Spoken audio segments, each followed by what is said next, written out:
The murder of George Floyd exactly 1 year ago today led to one of the largest protest movements in U.S. history. People crowded into the streets and demanded racial justice and police reform.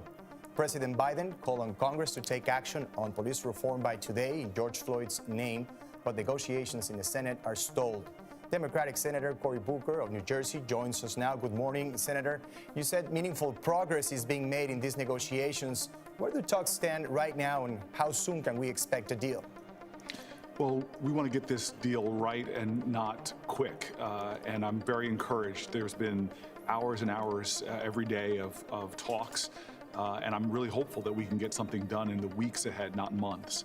But we're going to continue to work, and there's been a lot of great input from civil rights organizations to even national police leadership. Everybody feels, I believe, a shared commitment to get something substantive, meaningful done that will create more transparency, more accountability. And when officers do things that are violative of laws, civil rights, constitutional rights, that there's meaningful consequences, that there's no one in this country above the law. Qualified immunity, which often protects officers from being sued in civil court, seems to be one of the sticking points in the negotiations. Is there a compromise between Democrats and Republicans on this? And do you still have transparency and accountability without qualified immunity? Well, I wish there was just one sticking point. There are still some gulfs to bridge. But I'm encouraged with Senator Tim Scott, who's my Republican counterpart in the Senate, negotiating with me, that we both have shared values.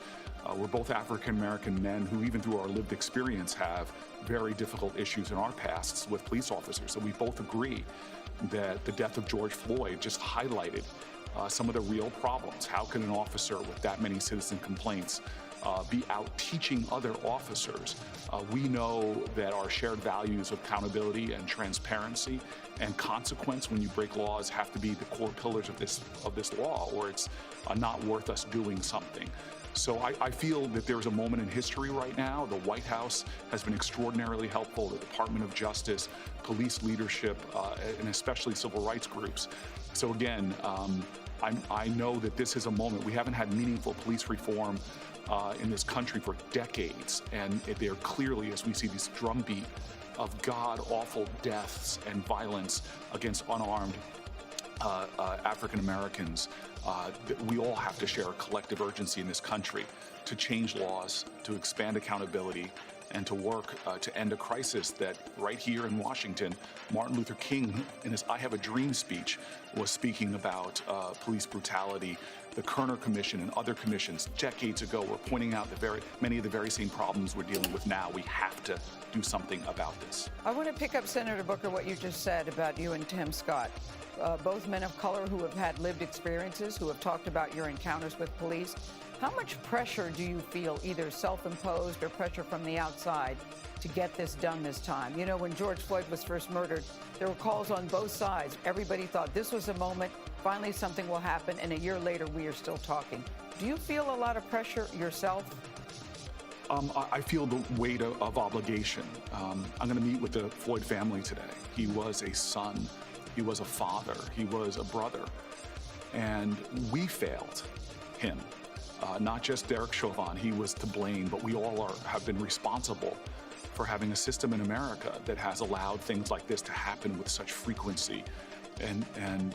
So yes, and you know, when Tim and I have been in private as well as public, I think he gave one of the more meaningful speeches on race in this country, talking about him as a United States Senator and his unfortunate encounters with law enforcement.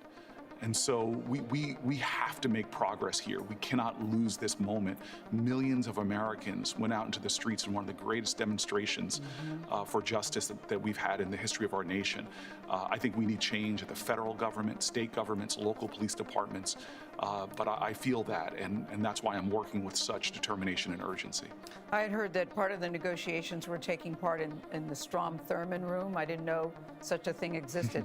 That strikes me as ironic that you, Tim Scott, and other people of color are negotiating this particular issue in that room. Yeah, I think that this is one of those moments in history where Karen Bass, myself, and Tim were in a room named the Strom Thurmond room, the person who has the record in the Senate for the longest filibuster, who was trying to stop civil rights legislation that eventually passed.